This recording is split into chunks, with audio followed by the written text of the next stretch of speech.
ano começou e tá na hora da gente se juntar para promover, fortalecer e amplificar as vozes das mulheres nos podcasts brasileiros. Se você tem um podcast, participe da campanha Hashtag o Podcast é Delas 2025, que acontece em março desse ano. Acesse o podcastadelas.com.br e saiba mais. O podcast que você ouve agora é uma produção da Central 3. Cristo Redentor, braços abertos sobre a Guanabara.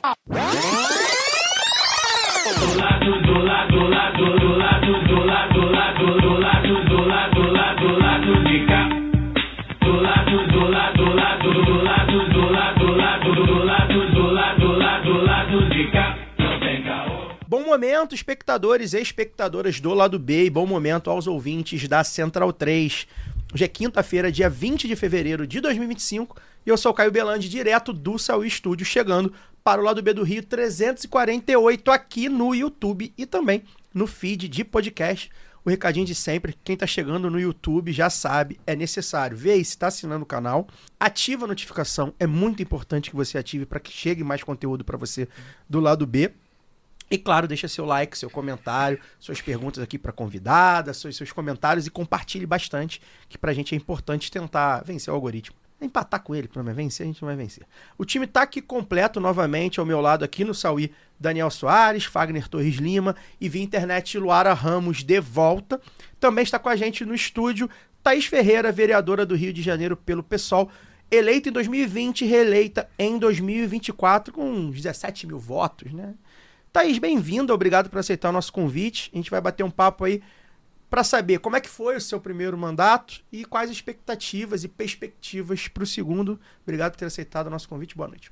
Imagina, obrigada demais pelo convite. Sempre é boa oportunidade da gente poder falar, né, sobre o que a gente está fazendo na política, ainda mais sendo mulher, mãe, negra, periférica. Então os espaços eles são menores pra gente, vencer o algoritmo é ainda mais difícil. Então agradeço muito vocês e todos os espectadores e espectadoras. Estou bem animada aqui pro nosso encontro. A gente estava em dívida aqui, tinha muita gente falando, pô, tem que levar a Thaís, demora mais. Chegou nessa vez. Sempre chega.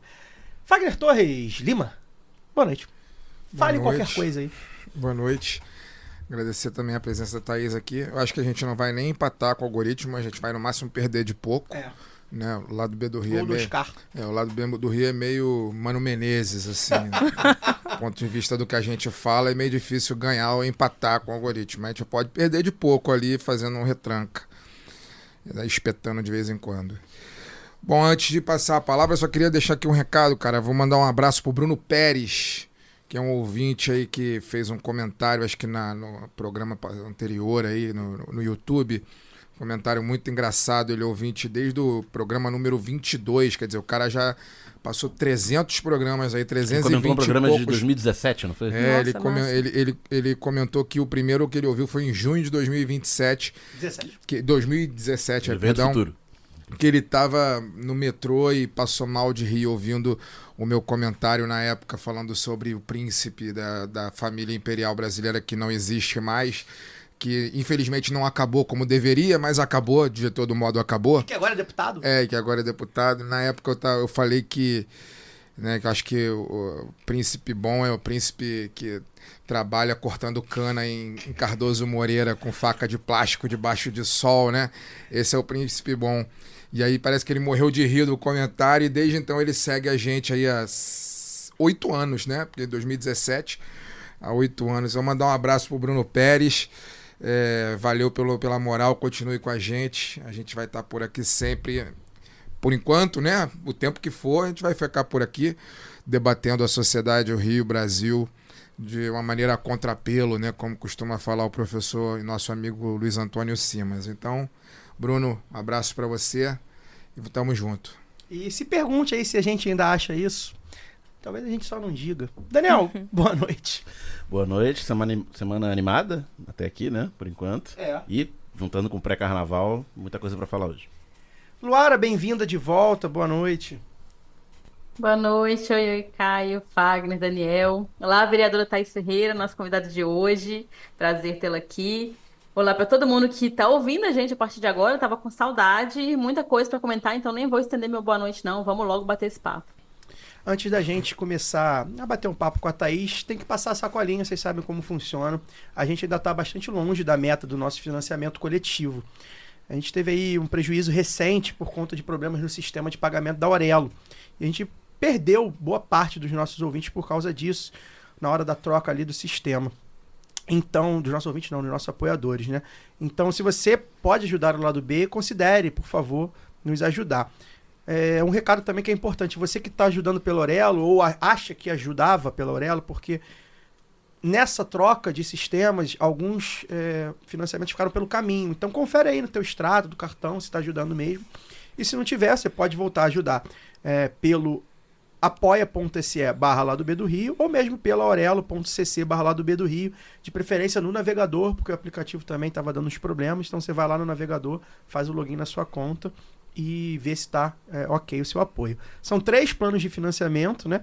O plano fechamento de R$10 por mês, e aí nele você concorre aos sorteios da camisa crítica e recebe toda quinta-feira a newsletter Lado B de Ler, com textos, reflexões e dicas culturais dos painelistas diretamente no seu e-mail. Essa semana a gente não teve, estou tendo aí um processo de criação de um outro programa, que em breve eu anuncio aí, mas essa semana não teve, mas semana que vem vai ter. Já o segundo plano é o plano Esquerda Caviar, a contribuição de R$20 por mês, além dos sorteios e da newsletter, você ainda faz parte do nosso conselho editorial no Telegram.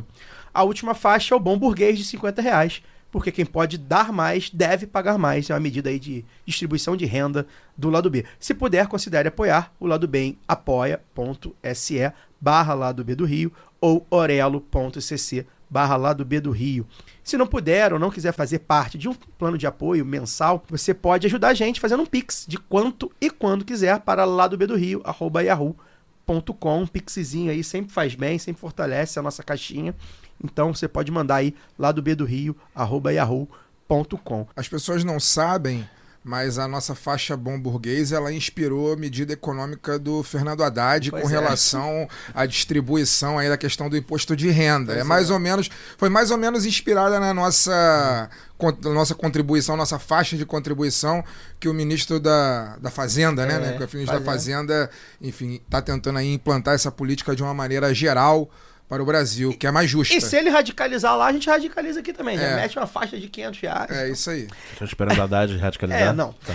Agradecer a todos e todas que compareceram à nossa cervejada, né? Sábado a gente teve um encontro lá para matar saudade, conversamos sobre a meia-idade, futebol, curiosidades, enfim. Política e, obviamente, política, né? Sempre lamentavelmente, mas não tem jeito. Então, agradecer. A ideia é que a gente consiga... Conversaram, inclusive, sobre coisas menos sérias, como política. Pois é. A ideia é que a gente faça esse encontro mais vezes, não seja sempre anual. De repente, a gente faz aí, sei lá, trimestral, né? Ou um encontro a cada mudança de estação, uma coisa assim, né? Fazer um encontro primaveril, encontro outonal. Eu achei que o encontro no Boteco do Pedro foi um grande acerto. Muito bom. A gente pode, inclusive, conversar com o seu Pedro lá. Eu gosto muito do Boteco do Pedro, sou suspeito pra falar, né? Mas achei um grande acerto. A gente pode até conversar com ele, Eu fiquei morrendo de inveja. Não sei se eu acredito não, hein? Recebi o convite. Mandei pra Thaís. Recebi o convite. Não sei se eu vou acreditar não, Eloara, tá em dívida com a gente. Só vou acreditar quando você estiver aqui no Rio de Janeiro, pegando aqui o aeroporto Santos Dumont. Eu só vou acreditar quando eu estiver aí. E eu passei, inclusive porque eu tava passando perrengue, tava passando mal. Mas ainda assim foi melhor estar passando mal do que ver o Rony titular nesse time do Galo. A empresa Águia Branca precisa fechar o seu balanço aí. Isso aí esquece. O Rony você vai reclamar muito durante o ano. E aí, por fim, né, ficar ligado como eu falei, né, no feed de podcast do Lado B. Tem uma novidade aí, a gente vai voltar com um programa que você já conhece, repaginado, uma temporada nova aí em março, muito provavelmente. Uma nova temporada de um programa que você já conhece, e a gente vai soltando mais informações ao longo aí dos dias. Bem, vamos ao que interessa. Thaís, queria que você contasse pra gente um pouco da sua trajetória, porque um dos grandes temas, né, da sua militância, eu acho que o principal, né, é a defesa do direito de mães e de crianças. Queria que você contasse como é que surgiu, né, parece óbvio, mas, né, quero que você desenvolva, claro. E como é que você, enfim, abraçou esse tema, né, tão importante e às vezes negligenciado até pela própria esquerda. Como é que foi abraçar esse tema que surgiu para você e tornou ele da sua vida política e da política a sua vida? Como é que foi isso? Bom, foi um caminho que foi bem natural mesmo. Eu venho de uma família de mulheres, onde as mulheres eram provedoras de tudo, de todo o cuidado, né? Inclusive o cuidado até dos trabalhadores que conseguiam acessar trabalho na família. E tive a oportunidade, desde pequenininha, conviver com uma avó minha, que hoje já é ancestral. Ela viveu durante 111 anos. Ela nasceu no dia 19/9/1900. Caramba. E eu nasci no dia 19/9/1988. Então, quando eu nasci, ela já tinha 88 anos. Mas, por ter nascido na mesma data que ela se apegava a mim, que eu dizia que eu era malunga dela, né? Nós éramos almas irmãs, ela me explicava a questão da ancestralidade. E ela só foi a principal parteira do Morro de Mangueira, vó Lucíula de Mangueira. Então, sentada ali, aquela velha, com seu vinho, com seu cachimbo, e eu, malunga dela, ouvindo tudo sobre o cuidado da nossa família, sobre a garantia da vida da nossa comunidade, né? Da comunidade como um todo, que foi crescendo ali, é do buraco quente que eu tô falando.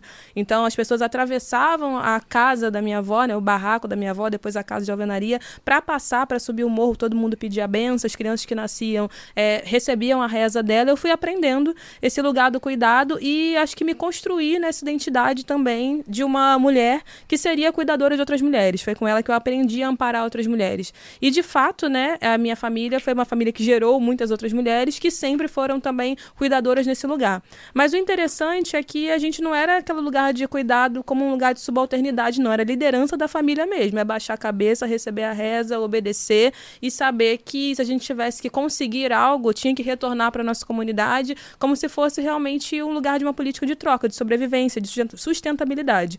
E aí, quando criança, elaborando aquilo tudo, num quintal, sendo cuidada e criada junto de outras muitas crianças, eu comecei a perceber alguns desafios, né? Os desafios eram vindos das desigualdades que já começam na infância. Eu era uma criança do pé do morro, é diferente ser uma criança do alto do morro e ser uma criança do asfalto, ser uma criança do pé do morro. Eu era uma criança do pé do morro, então a casa da minha avó era a casa, né? Eu tô falando de Vaz Lobo, tá? Tô saindo de Mangueira e indo pra Macunaíma, em Vaz Lobo. Era a casa onde o rabecão jogava os corpos e cobria com saco preto. Então, para ir pra escola, a gente tinha que pular aqueles sacos ali. Mais em cima era a criança que já estava vendo esses corpos caírem, né, tombarem. Era o pai, era o tio, era o primo, era o irmão. E aí, diante disso, eu falei, cara, alguma coisa acontece desde muito cedo na nossa vida que impede a gente de sonhar. Eu tinha uma mania de ir com a minha prima, que era 2 anos mais nova que eu tinha 6 anos. E eu levava a minha prima meia-noite pro portão e dizia pra gente ficar esperando que o avião da Disney ia buscar a gente. E aí, algumas vezes, tinha tiroteio. Nosso sonho do avião chegar, eu falava, cara, o avião não vem hoje porque tá dando tiro, eles não vão chegar aqui. E durante muito tempo eu alimentei aquela fantasia daquela criança e fui vendo que aquilo ali fazia com que ela continuasse sonhando. Mas eu estava aprendendo isso, a contar histórias, que minha avó me falava que era importante contar histórias para a gente poder sonhar com algo diferente da nossa realidade. E tive que ir juntando esses caquinhos, né, de sabedoria ancestral, esses caquinhos de visão crítica, do que está acontecendo, por que é diferente comigo, por que para quem está lá no asfalto, o menino do asfalto tem uma bicicleta desse jeito, o menino lá em cima nunca nem viu uma bicicleta, e a gente está pegando o carrinho do mercado e descendo desembestado a rua toda para brincar, porque a gente quer brincar também. E aí eu cresci e entendi que esse papel era um papel que eu queria cumprir. E aí você vai se envolvendo, né? Na escola você vai tendo representante de turma, aí você se envolve no Grêmio, aí quando você vai ver, você tá na rua, né? E não era só por 20 centavos, eu estava até grávida em 2013, estava grávida do meu segundo filho, e percebi que tinha uma potência ali ativista. Começando na cultura, porque aí você quer acessar, né, os lugares de cultura mesmo, e sabendo que a cultura transformava a vida, o hip hop também chegou muito cedo para mim. Em 1994 eu estava com 6 para 7 anos, né? Meu tio chegou com um álbum de Racionais, Sobrevivendo ao Inferno, e aí quando eu escutei aquele aleluia, eu falei, caraca, alguma coisa aconteceu, que é tudo aquilo que a gente observa, a gente vive, mas eu nem sei dizer. E aí o rap também salvou a minha mentalidade crítica nesse lugar e fui me forjando realmente, observando a partir dali. E vendo as mães, né? Essas mães que estão ali nesse lugar do negro drama, que o próprio Mano Brown também cantou, Racionais cantou, e outras pessoas vieram falando também, mães pretas, mães periféricas, suburbanas, trabalhadoras, e fui me entendendo como parte desse... É um organismo, né? Um ecossistema. E dali virou uma luta que já era política. Eu sempre falava que nunca ia fazer nada política institucional, sabe? Porque eu era bem revoltada nesse lugar do sistema, né? Porque eu observava muita coisa e falava, cara, é falta de vontade política. Crescer em Vaz Lobo me deu a oportunidade de acompanhar a trajetória do Pedro Fernandes, da Rosa Fernandes, Dionísio Lins, Vera Lins. Eles foram no quintal da minha família. A Rosa Fernandes, né? Hoje a gente tem uma relação de colega vereadora, mas desde os meus 13 anos eu estava batendo no portão do escritório da Rosa Fernandes para falar, filha, não é só o cachorro cachorro quente no dia do aniversário, não. Não é o bolo de aniversariante do mês. A capoeira tem que ser assim, o palco pra gente cantar tem que ser diferente, a incidência das milícias que já se formavam ali, né? Vou falar aqui de nomes como Vladimir Mamed, Parranha, família Passione, né, que passou pelo meu território. Então a gente ali sempre... A gente no coletivo, mas eu individualmente, sempre confrontando esse lugar e sempre querendo me descolar disso. Mas sabendo que o que eu estava fazendo era uma grande provocação política institucional mesmo, né? E aí eu chego nas câmaras, nas casas legislativas, né? Não só aqui do Rio, mas em outros municípios. Chego na própria prefeitura como uma jovem lá na primeira gestão do Eduardo Paes, que ele criou uma chamada aí de jovens inovadores e tal. E eu me inscrevo, sou chamada... A primeira vez que eu abro a boca, o atual prefeito do Rio de Janeiro fala: mas você não é militante nem ativista, você é terrorista social. Eu falei: pois é, vou botar isso no meu Facebook. E fui embora. E aí eu entendi que tinha um lugar de disputa ali, desse lugar das maternidades que me construíram, desse lugar das infâncias, né? Eu fui uma criança também que, muito novinha, fui diagnosticada com algum problema neurológico, passei por alguns testes, porque falavam que era impossível que uma pessoa como eu, filha de uma mulher como minha mãe, fosse uma criança superdotada. E aí até conseguir o laudo para isso foi uma batalha, né? Porque está falando de uma cria de Vaz Lobo, né? Meu pai mesmo falou: não, você não vai para escola nenhuma especial porque você vai ser tida como retardada, não vai dar. E era o contrário, né? Era para você receber mais estímulo, para você poder desenvolver mais o seu potencial, mas era assim que acontecia. E meus pais tinham medo, e tinham medo com razão, porque o racismo pega a gente em qualquer lugar, e me pegou várias vezes, né? Mas a educação também me salvou, não só a escola pública, que eu estudei na escola particular até a quarta série, lá em Vaz Lobo mesmo, escola particular de bairro, né? Colégio republicano, repolhão da época. E depois fui para Almirante Newton Braga de Faria, em Irajá, no 1059, e tive professores que confiaram realmente no meu potencial, apesar de tudo, né? Apesar de ter passado por situações de racismo, dessa exclusão classista também, mas que confiaram. E até um professor de geografia, ele chegou e falou: Thaís, vai ser cachorro grande. Eu falava: que mané cachorro grande? Que negócio é esse? Que expectativa desse velho maluco?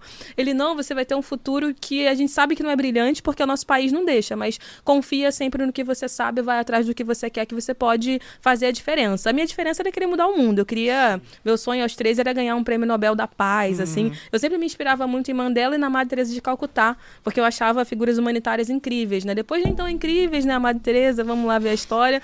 Mas durante um tempo, né, enquanto criança, eu também chorava pela paz mundial. Então, tem aí na minha trajetória, acho que um acúmulo, né, de repertório que vem desde essa minha vozinha já ancestral e parteira, rezadeira do Morro de Mangueira, até referências que, como uma criança que queria saber de muitas coisas, mas que não tinha acesso, que eu fui buscar, fui me construir com referências, né? E as referências de porta de casa, né? Aquela senhora mais velha que depois que o rabecão ia embora e deixava as pessoas ensanguentadas, ia lá cuidar da ferida de todo mundo. A minha tia, que era uma mulher mãe de 3 crianças, como eu sou hoje, que não podia sair para trabalhar porque tinha que cuidar de todo mundo, mas no caminho que ela ia, vamos vender Yakult, não, vamos botar o sacolé na porta. Bora levar vocês para poder, tipo, a roupa que a gente tem, doar para as outras pessoas no morro que tem menos. Caraca, essas mulheres não estão indo na igreja, mas não vai por quê? Porque eu tenho vergonha. Vergonha do quê?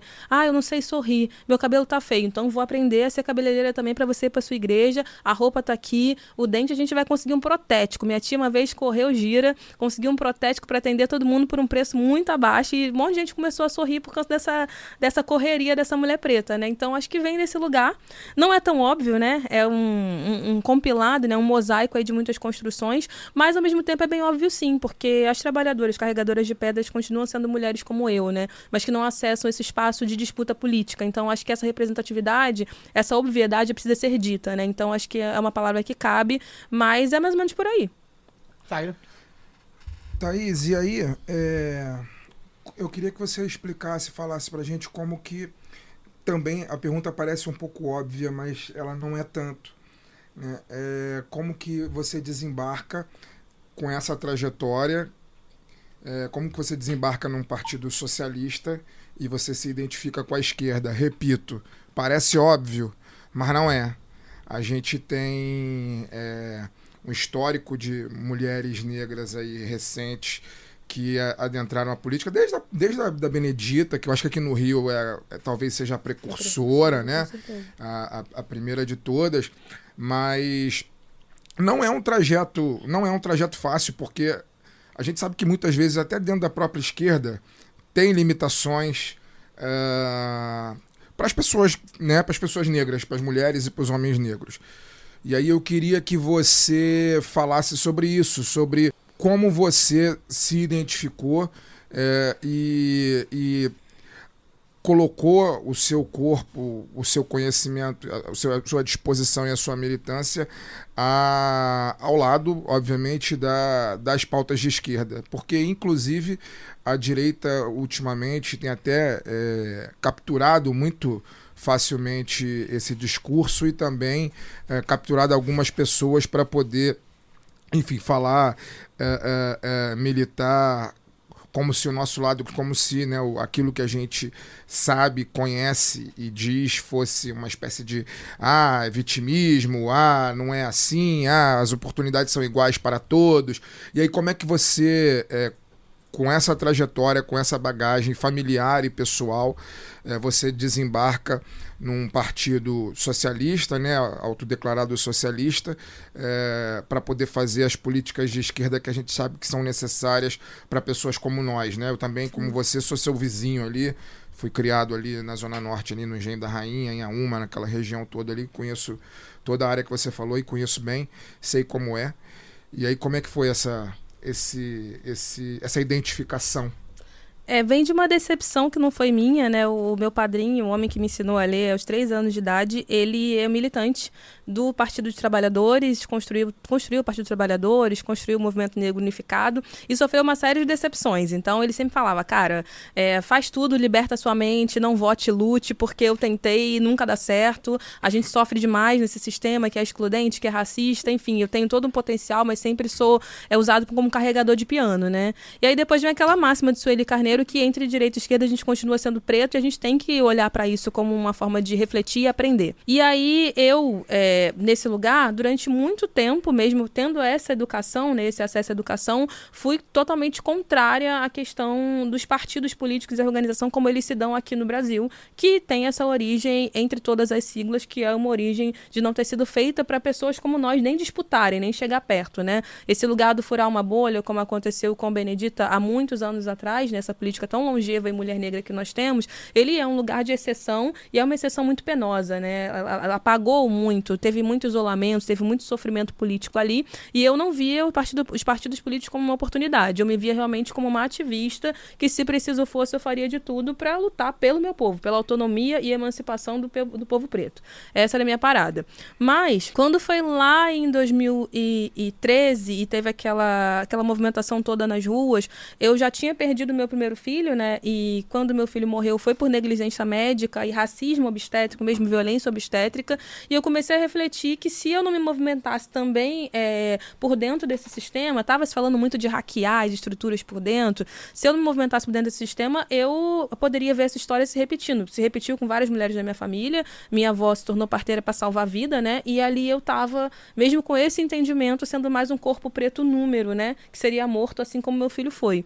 E aí eu fiquei buscando, né? E aí vai para inovação, empreendedorismo, negócio social, aquela coisa toda. Ganhei alguns prêmios dentro e fora do Brasil com um projeto que eu criei chamado Mãe e Mais. Tem um documentário sobre esse meu projeto. E quando eu estava fora daqui, um gringo perguntou para mim, mas esse que você está descrevendo como projeto parece mais uma política pública. Isso não tem no Brasil? Porque é o Brasil do SUS, né? A gente é super referência fora mesmo, né? Aí eu falei, deveria. A gente tem documentado, né, vide a nossa Constituição, vide o ECA e outras políticas importantes que a gente tem, mas por falta de vontade política isso não é aplicado. Aí ele perguntou para mim, mas e você? Você tem vontade política? Aí eu falei, esse gringo tá perguntando se eu tenho disposição, ele tá tendo a cara de perguntar pra mim se eu tenho disposição pra essa parada. Falei, claro que eu tenho. Quando eu voltei, eu falei, cara, eu vou ter que dar um jeito nessa parada e vou disputar esse lugar. E aí, nesse lugar de disputar, eu tive a oportunidade de conhecer uma movimentação que estava sendo feita pela Marielle, que eu já conhecia de outra, Marielle Franco mesmo, né, já conhecia de outras construções, que era uma chamada de mulheres na política. É uma chamada do próprio pessoal já de mulheres na política. Eu tinha acompanhado a trajetória da Marielle enquanto candidata, conhecendo a figura e tudo mais, me mobilizado, né, não para o voto naquela altura, mas mobilizado para falar, gente, vota nessa mulher aqui porque ela parece com a gente, aquela coisa da identificação da democracia representativa. E aí eu tive a oportunidade de me aproximar e observer. Falei, é um lugar que eu não estou, ainda não vejo um conforto para eu estar, mas eu preciso minimamente entender como isso funciona para poder incidir em política, já que tem essa possibilidade de fazê-lo. E aí, acompanhando, e ela me provocando, e aí, vamos partido e tal, não sei o quê, ela tinha realmente um jeito muito acolhedor e muito estimulante, assim, de trazer as pessoas para perto. E teve uma tal de chamada de uma outra coisa que é polêmica na minha história, que é o tal do Renova BR. Sim. E aí o tal do Renova BR falou cidadão comum no Congresso Nacional. Aí eu falei, caraca, vou lá, vou chegar a ver quem é o cidadão comum, né? Que se esses caras falam, pô, cidadão comum sou eu, sou mãe, sou mulher, sou preta, sou suburbana, mais comum que eu não tem. E aí eu falei com a Marielle, ela falou assim, cara, você não tá em partido nenhum, vai lá ver qual é mesmo. Sim, então não tem coisa. Fui e chega um determinado momento lá que você chega e quando você pergunta quem é pobre, só 2 pessoas levantam a mão. Então a galera de 150... Renova. De 150 são 145 pessoas brancas e tal. E aí chega um momento que eles perguntam, e aí, partido político, qual o seu viés e tal, não sei o quê. E eu com essa confusão na cabeça, né, sobre qual política... o caminho político. Será que eu vou ser candidata? Acho que não. E um monte de gente me incentivando, de fato, a me candidatar, aquela altura já de 2017 para 2018. E aí, na hora de escolher um partido, por já ter essa aderência, né, às questões de figuras representativas que estavam lá, que eram mulheres como eu, que me conheciam, por esse lugar eu escolhi, de fato, ir para o PSOL e li o programa, o estatuto. Eu falei, cara, quem minimamente está contemplando a necessidade política, não só do momento, mas histórica, nesse lugar de disputa eleitoral no Brasil, esse partido, é o Partido do Socialismo e Liberdade. Então eu tinha plena convicção de, se eu quisesse fazer uma disputa política a partir do que eu olhava como necessário para os avanços que a gente precisa ter, teria que ser naquela legenda, e eu fiz essa escolha consciente disso. E aí eu decido, de fato, me filiar, só que também decido me candidatar por esse aconselhamento mesmo da própria Marielle Franco, que me convidou para o partido, mas quando isso acontece, tá bem no meio do momento que Marielle é executada. Então teve esse lugar traumático também. E uma coisa que me mobilizou, de fato, foi ter sido esse chamado, né, dessa pessoa que ali naquele lugar eu não imaginava que fosse sofrer o que sofreu, mas eu tenho levado isso como uma forma também de honrar a memória dela, porque a gente estava na minha casa, onde eu cedi para ter uma conversa lá, que era do Frente Favela Brasil, com o Tarcísio, com a Marielle, com o Freixo, com o Chico Alencar na época, e eu fiz a fala ali de anfitriã, que estava recebendo as pessoas, e ela chegou e falou, tu nunca pensou mesmo em ser candidata? Eu falei, tudo que eu não quero na minha vida é ser candidata. Você aí ela negava mesmo a política como... Sim, aí ela levantou a sobrancelha e falou, aham. Aí eu falei, não, para com isso. Sua primeira candidatura foi já em 18, né? Foi em 18 para deputado estadual. Te convenceu assim muito rápido. Nem. Ô, Thaís, eu posso só complementar a pergunta, então, para você finalizar essa resposta. E aí, como que você vê hoje, né? Estamos em 2025, você já está na segunda legislatura. Como que você vê pessoas, se não exatamente como nós, mas com alguma origem parecida com a nossa, sendo capturada, a gente está falando do Rio de Janeiro, né? Está falando do Rio de Janeiro, você é vereadora e tal, sendo capturada pelo discurso do prefeito atual. A gente não precisa citar nomes aqui, enfim, obviamente, para não criar desconforto para você na casa, mas a gente sabe. Como que você vê esse movimento do paesismo capturando corpos como os nossos para poder legislar, obviamente, em benefício do paesismo, né? Você acha que isso é uma virtude do prefeito em questão, ou isso é uma debilidade do nosso campo? Eu acho, na verdade, que é a exploração de uma grande oportunidade, né? Eu acho que a representatividade acabou sendo, infelizmente, um projeto muito falido, né? Porque qualquer pessoa pode ser representativa, né? A gente está aí diante de uma disputa. Fernando Holliday, representativo?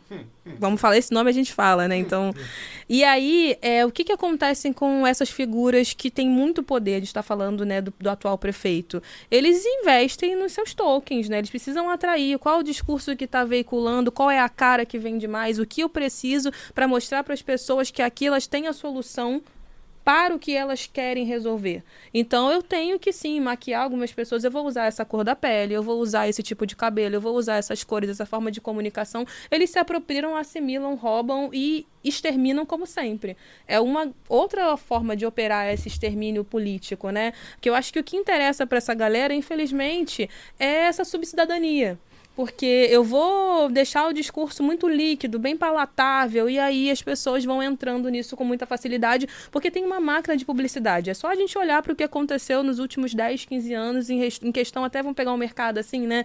De vender produtos para cabelos crespos e cacheados. De ter mais protagonistas negros e negras nas novelas, né? Isso é, de fato, uma resposta para uma crise que a gente teve de representatividade. Só que quem sabe lucrar e quem tem para vender, quem tem para pagar, vai poder falar, esse produto também tem na minha prateleira. E eu tenho ele melhor envelopado, sabe por quê? Porque eu te entrego isso aqui. E com... Isso a gente pode falar também, né? E com 163 milhões de reais de publicidade e propaganda dentro da prefeitura, ele consegue transformar qualquer boneco na Barbie que ele precisa, no Ken que ele precisa. Então, vocês entendem como isso é colocado, né? E aí, é realmente um processo de assimilação. A gente vê... Eu tô nesse lugar, né, nessa segunda legislatura, e durante muito tempo você não via alguns temas serem tocados por essa cara da nova política que eu acabei representando também durante um período, né? E aí, a gente vê que não, o discurso entra, ele dá certo, mas ele não é financiado, porque a gente na esquerda não tem essa operação que, infelizmente, existe da máquina pública para a direita, extrema-direita. Que é a situação? Vamos colocar assim. Então, com esse investimento todo, filho, é só atropelar. Eu pego aqui, eu vou vender mais que você, eu vou investir mais que você. São soluções nossas. É uma instrumentalização da política progressista também, né? Que é a galera neoliberal que vai fazendo. Pra depois operar, e a gente tem que falar de outra coisa, que na verdade é um capitalismo bem iliberal, né? Que eles operam ali por baixo dos panos. Mas em cima, aqui na superfície, pra tipo assim, caraca, poxa, que legal, né? Bacana, também tem fulano. E tem fulana também, mas é só fantoche. Fazendo cadeira, pra quem tem que fazer cadeira. E aí, quando sai da cadeira... Na suplência, né, no reboque, quem tá? O ultraconservadorismo, que vai me travar quando eu falar a palavra gênero, falar a palavra raça num projeto de lei importante para tirar quem é vulnerável da falta de dignidade. Então, acho que é nesses termos, sabe? Acho que é uma apropriação, assimilação, roubo, sequestro, continua dando muito certo. É um plano que... Enfim, tem séculos, né, de efetividade. Se a gente for olhar aí para o Brasil escravagista, como a nossa imagem foi usada, é praticamente a redenção de Kant da atualidade. Você pega ali, aí, pô, essa é escura demais, falava muito assim, mas se eu juntar com isso aqui, vai branqueando até chegar ali. Não, essa aqui, não sei o que. Aí eles vão transformando em produto. Costumo dizer que corre o risco da primeira mulher negra ser presidente ser de direita. O Brasil pode acontecer. E quem vai confrontar a representatividade? Pois é. Virou uma armadilha, né? Mais uma grande resposta aí, Thaís. Eu queria retomar o tema da maternidade ou das maternidades, né? Porque você começa com a sua trajetória, você fala de ancestralidade, mas a gente também tem nesse debate, né, da ancestralidade que foi negada ao povo negro, negada até hoje, né? A gente também tem uma negação da descendência, do direito à descendência, né? Você falou da violência que você e seu filho sofreram, violência obstétrica, que ainda é um tema pouco debatido, né? E eu acho que quando você traz... É muito interessante esse posicionamento, né? Sempre trazendo junto o subúrbio do Rio de Janeiro, né? É fundamental para a compreensão não só das desigualdades, né, para confrontar também aquele subúrbio caricato que virou, né, na tela da TV a cabo, desses programas supostamente de humor aí, mas traz também uma riqueza, né? Essa potência criativa e comunitária dos morros, do subúrbio, enfim.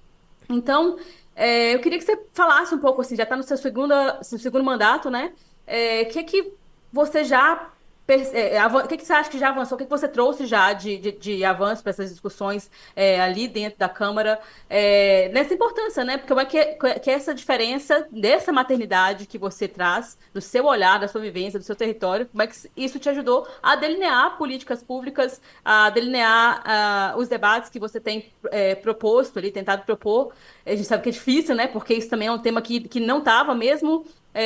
se você for pegar, como a gente disse aqui, para uma esquerda que sempre foi feita também por muitos, né, homens brancos, pela intelectualidade, até pelo feminismo branco também, né, que às vezes vai discutir o aborto, mas não discute a maternidade, o que envolve aquilo ali. Então, acho que é uma coisa até meio... eu diria que não é exatamente nova, porque as feministas negras sempre estiveram, sempre propuseram esse debate, né, Thaís?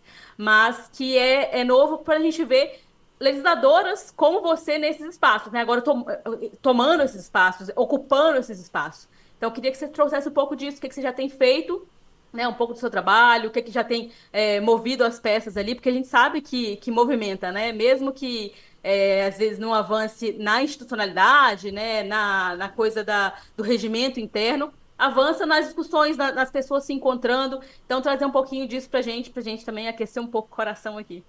Ah, sim, importante demais. Acho que tem essa questão, né? Justiça reprodutiva sempre foi uma grande pauta, né? Das mulheres negras, feministas negras, enfim, feministas também. A gente está batalhando por esse grande tema, né? E fazendo advocacy por ele, que a gente sempre teve fazendo nas instituições. Mas como a gente tem uma subrepresentatividade de mulheres na política, acaba que esses assuntos, eles ficam assuntos da margem, né? Bem periféricos mesmo. Eles não vão para o núcleo da grande política, né? Acho que uma coisa que a gente sofre muito é isso. Quando eu falo de maternidade e infância, eles pensam que é uma política menor. É sempre colocado no lugar de uma política, criancinha, mãe, não sei o que, tá bom, né? Vai lá. Mas não é bem assim, né? O principal indicador de bem-estar social é a questão da mortalidade materna. Morrendo uma mãe, morre muito mais do que uma pessoa séria. Uma comunidade, às vezes. Então, eu sempre batalhei muito por isso, por essa priorização. A gente tem uma série de avanços porque acabou virando uma grande inovação, né? Tratar desse tema no legislativo, né?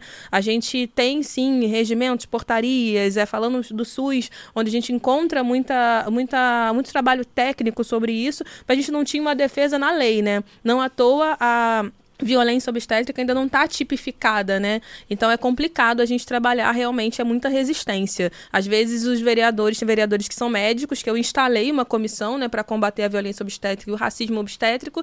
Ele falou, olha, eu não vou assinar porque racismo obstétrico não existe, você está inventando, você deve estar confusa. Eu gestei 4 vezes, eu vivi. Nas 4 gestações, seja o racismo que tirou a vida do meu filho, ou seja o recreativo de um médico que achou que podia me elogiar e falou, nossa, você vai continuar na aula das passistas, não vai pra aula das baianas, né, porque você não engordou muito. Eu vivo. Nossa. E o cara falou pra mim que não ia assinar, ou seja, eu não ia poder propor uma comissão, porque ele falava, não, Thaís tá confusa. Aí eu tive que ir lá falar pra ele, eu falei, olha só, isso mata. Ah, mas quem morreu? Tá aqui, ó, certidão de óbito, meu filho, tá? 2012. Olha quanto tempo que isso aconteceu. Mas é esse tipo de disputa.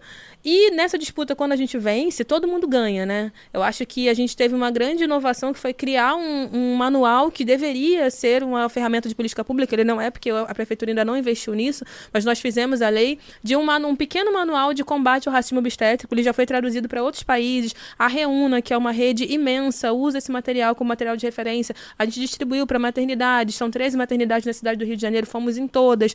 Clínicas da família. Agora, mais recentemente, no canal 1746, né, uma lei nossa também, as mulheres podem denunciar a violência e o racismo obstétrico. Ainda não está completo, porque quando a mulher vai no 1746, vai lá a violência, mulheres, aquele caminho todo. Quando fala de racismo obstétrico, ele fala, onde você sofreu, em que local? Praça, parque? Que era maternidade ali. Então, aplicar a efetividade da lei também precisa ser modificada, mas são avanços muito significativos, porque quando hoje a gente chega em alguns lugares, nas maternidades, já se discute, já se usa o termo racismo obstétrico como algo que está institucionalizado por uma legislação, isso acaba protegendo uma série de mulheres, né? E uma série de pessoas que gestam também, das crianças e das suas famílias. E num lugar que é bem... pelo menos para mim é muito caro, eu sempre parafraseio e assumo isso como uma filosofia, né? A gente teve Maria Carolina de Jesus falando que o Brasil deveria ser governado por alguém que já passou fome. E eu acho que ele tem que ser legislado por alguém que também sofreu os problemas pelos quais quer legislar. Porque senão fica muito distante, muito descolado da realidade. Os homens sempre legislaram sobre os corpos das mulheres. É uma disputa que a gente vive, mas ninguém nunca viveu na pele de uma mulher para saber o que a gente está passando naquele momento tão vulnerável, como um estupro, por exemplo, o momento de um abortamento, por exemplo. Então, acho que são disputas que a gente precisa fazer, que não estão só no imaginário, elas são concretas, elas são muito reais. Existe, né, legislação, infelizmente, que nos criminaliza por uma série de práticas, quando deveria nos estar protegendo também. Então, esses avanços, a gente teve, para vocês terem noção, foram 100 anos de Câmara, né, no ano passado, foi 2023, o centenário da Câmara.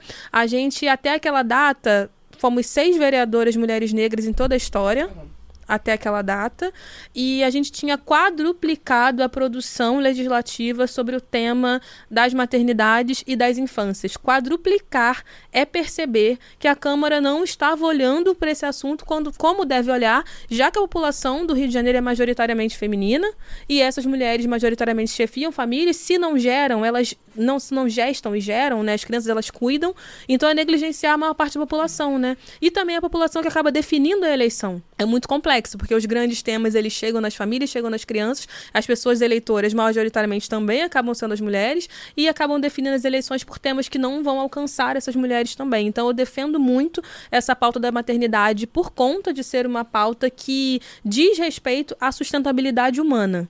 Isso é algo que é inegociável e que precisa ser mais visibilizado, sabe? É dar contraste mesmo, e é o que eu tenho feito lá, e as conquistas, elas falam sobre isso, né? Foram mais de 100 leis aprovadas na última legislatura. Boa parte delas, né, a gente trata desse tema, e tem avanços como esse que eu falei, né? De ter o 1746 falando de racismo obstétrico, de ter formação continuada para os profissionais, de ter a questão da saúde mental das mulheres mães considerada, de ter a saúde mental das crianças também considerada. A gente tem projeto de licença parental, né? Porque a gente precisa envolver toda a família no cuidado. A gente fez um projeto também que, infelizmente, não foi investido pela prefeitura, mas foi transformado em outro programa por uma secretaria. Atender uma população não pode, né? Fazer 65 e ganhar, enfim, votos para isso é possível. Mas a gente fez um projeto que tratava da questão da orfandade que veio por conta da Covid-19, né? Não pode sair dizendo que as crianças são órfãos da Covid. As crianças também não são órfãos do feminicídio. As crianças são órfãos das suas mães, dos seus cuidadores responsáveis. Porque rotular e estigmatizar pessoas por conta dos seus traumas é extremamente violento. Mas a prefeitura tem um programa que protege crianças órfãs do feminicídio, apesar disso não ser o adequado. Thaís, a gente falou aqui da representatividade na política vazia, né, quando instrumentalizada, né, pela direita, e você acabou de citar alguns projetos seus, né, que você conseguiu aprovar, né, a lei, mas que não entraram, não viraram realidade por falta de investimento da prefeitura. Tem uma coisa que às vezes é só falta de vontade. Foi aprovada uma lei minha para colocar um cartaz nas maternidades que racismo obstétrico existe, que é um crime, blá, blá, blá, blá, blá. Mas a prefeitura vetou o cartaz. Se você veta o cartaz na lei, que é para fazer o cartaz. O cartaz vetado. Aí o que a gente fez? A gente imprime o cartaz no gabinete e entrega lá. Cola aí, no mural. Ato de resistência, né? Dito isso, né, como é que a gente faz a disputa no território, né? Você falou que você vem do Grande Madureira / Grande Irajá, né? Vaz Lobo, a rota do 918 ali. Como é que você faz a disputa no território com essa população, sendo uma vereadora de oposição, né? Uma das poucas vereadoras de oposição na Câmara, junto com a extrema-direita, que também aí é outra conversa, mas como é que a gente faz essa disputa sem ter essa materialidade da caneta na mão que pode transformar, né, as nossas ideias e discursos em políticas públicas que impactam diretamente na vida das pessoas, e a gente tem que ficar eternamente falando, olha, eu tenho esse projeto aqui, ele é muito legal, mas eu não vou conseguir implementar porque eu não tenho a prefeitura, né? Como é que você tem feito essa disputa, considerando que você já está aí no seu 5º ano de mandato de vereadora? Eu sofro, né, com copia e cola. Então, eu faço um projeto de lei, aí vem uma secretaria da prefeitura, copia e faz um programa. E aí não me convida para participar, não dá crédito nem nada disso, mas é muito ruim, né? A gente saber que a gente está propondo algo que é efetivo, que se fosse de fato aplicado na escala da política pública, poderia transformar, salvar vidas. Esses slogans, essas palavras são tão usadas hoje, né? Poderiam fazer o Rio continuar avançando, enfim. Mas a disputa do território, ela é completamente desleal, né? Ela é bastante covarde mesmo, porque a gente de fato, atropelado pelo abuso de poder. Não tem como. Eu sei que eu sou legisladora. A minha caneta não é do executivo. Eu não vou fazer com que a política seja de fato aplicada. Eu fiscalizo a aplicação dela, denuncio a não aplicação, consigo, se não tem uma ação, um programa para destinar no orçamento, eu consigo mexer ali, criar essa ação, esse programa, fiscalizar e falar, o dinheiro não está indo para onde deveria estar indo e tudo mais, mas a gente realmente é totalmente engessado nesse lugar, porque tem uma coisa que a pessoa fala, mas isso é coisa de oposição e situação. Não, gente, eu acho que isso é desonestidade intelectual do agente executivo mesmo, porque se a gente tem uma lei aprovada ou que seja promulgada, ela deve ser cumprida. Eu não posso só cumprir a lei de quem faz parte do meu grupo político e ficar vetando leis de quem não faz parte do meu grupo político. Até porque se você passou essa lei, ela já passou pelo crivo da oposição da situação. Exatamente. Eu tenho alguns relatos aí, também não faço exposição, de pessoas que falam, nossa, a gente adora quando vem projeto de lei seu aqui, porque são projetos bons, a gente analisa, dá parecer favorável. Eu falo, mas como é que o pessoal dá parecer favorável para as coisas que a gente faz e chega lá no limite e o cara veta tudo, que não é atribuição. Inclusive, a gente teve uma vitória vitória recente, derrotamos a prefeitura no STF com uma jurisprudência que é muito importante, não só para as políticas para criança e adolescente. Eu fiz uma lei, gente, muito simples, é para voltar a instalar os fraudários, né? Eu fiz uma lei de espaço de cuidado infantil nas praças, que é mais difícil, que é uma estrutura de cuidado mesmo, né? Então é mais difícil, mas não deixamos de protocolar uma lei para garantir que tivesse os fraudários, né? Só para você poder ali fazer uma troca de fralda do seu filho, enfim, usar como apoio. Simples, né? Super simples. Então, em praças que forem reformadas ou praças novas, instalar.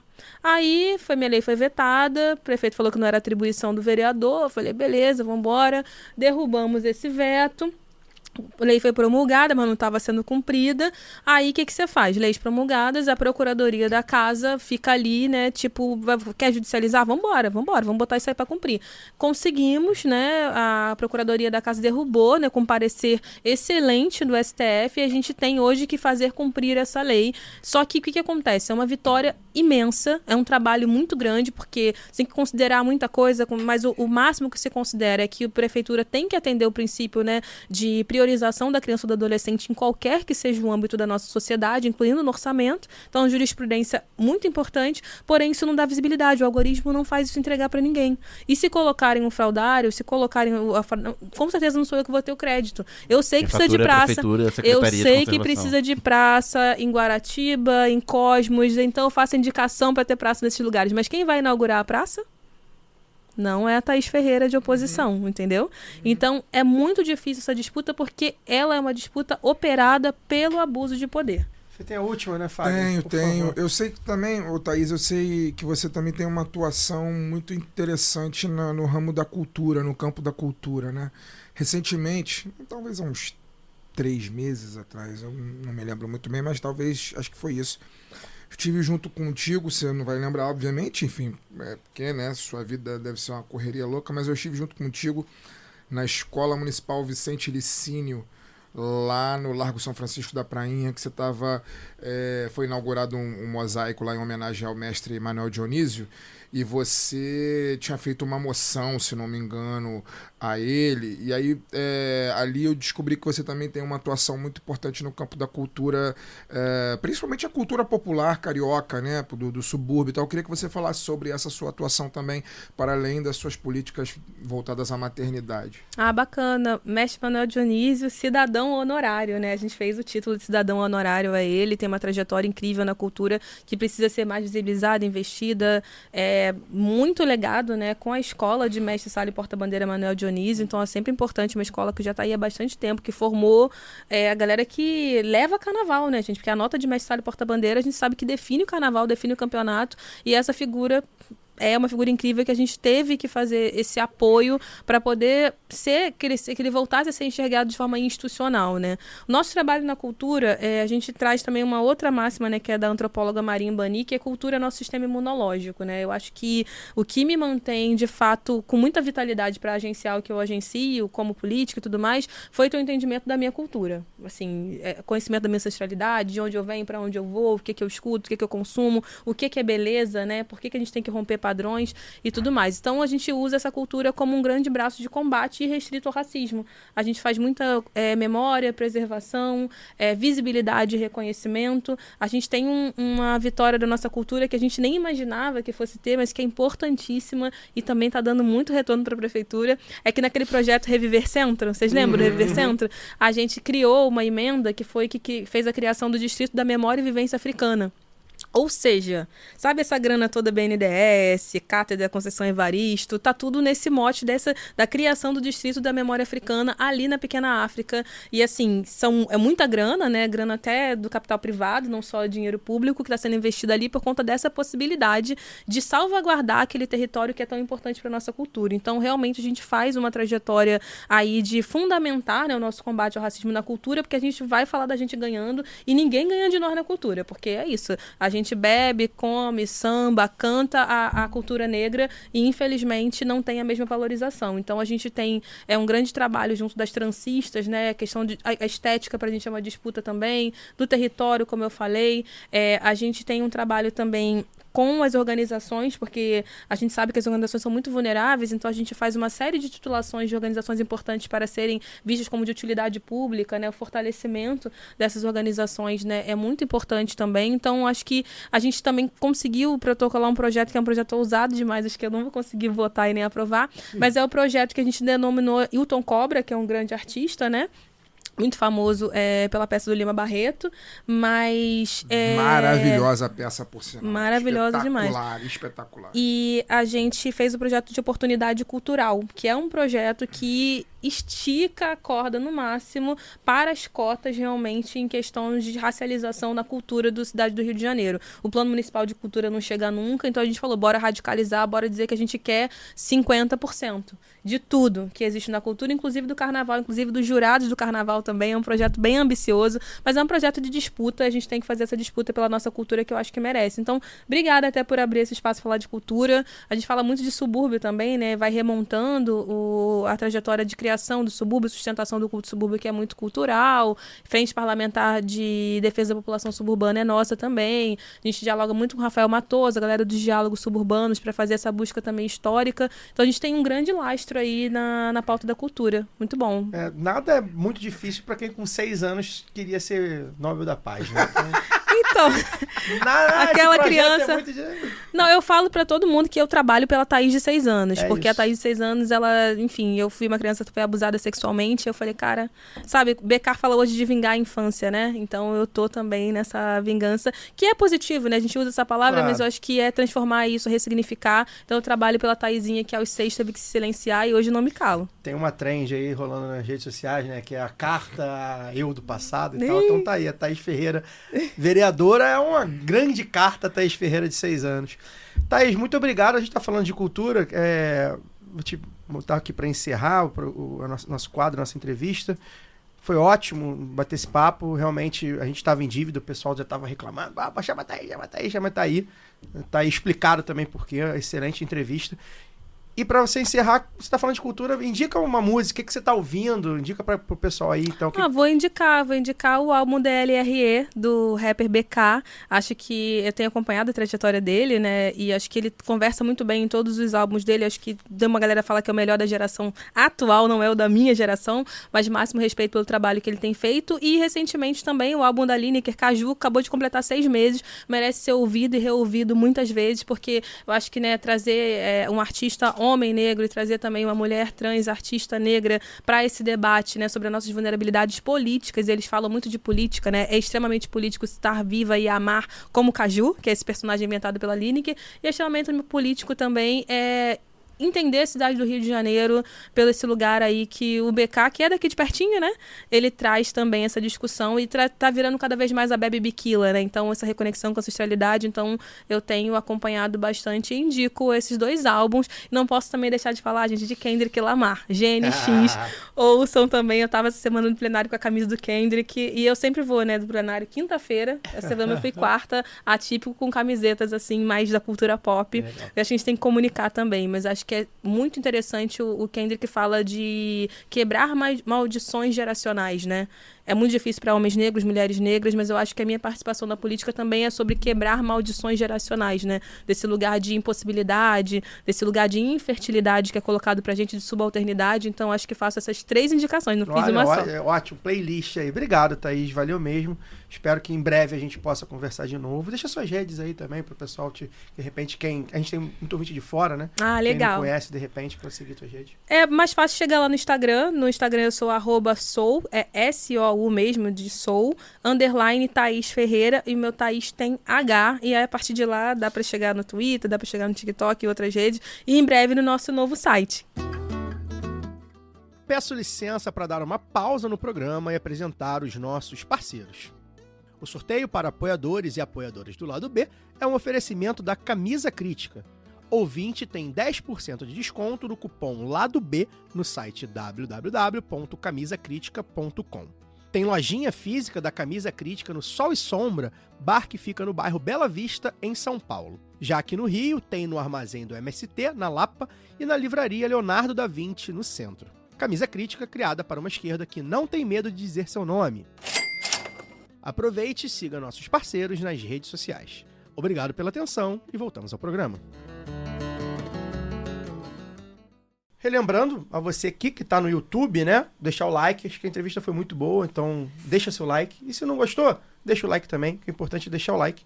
Seu comentário pra gente também é importante, feedback. Se tiver pergunta, gente, a gente sempre fala isso, né? Se tiver pergunta pra Thaís, alguma coisa que de repente ficou aí no ar, que você queira perguntar, faz a pergunta que a gente manda pra assessoria dela, pra ela responder, a gente responde no YouTube, tá bom? E enfim, assina o canal se não for assinante, ativa a notificação, tudo de sempre, gente, porque aqui o YouTube é assim. A gente precisa que você engaje pra a gente conseguir entregar pelo menos a vocês que estão aqui nos vendo, né?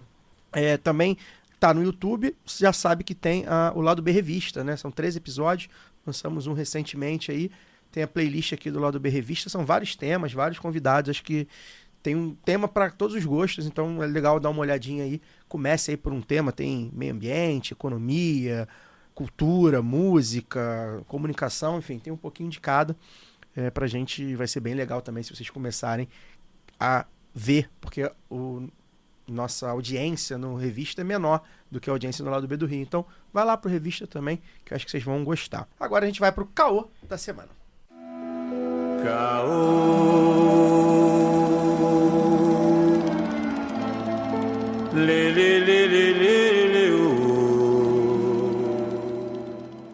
O caô da semana, vocês já sabem o que é, né? A Procuradoria-Geral da República denunciou, na última terça-feira, o filho da puta do Jair Bolsonaro por associação criminosa, golpe de Estado e tentativa de abolição do Estado Democrático de Direito.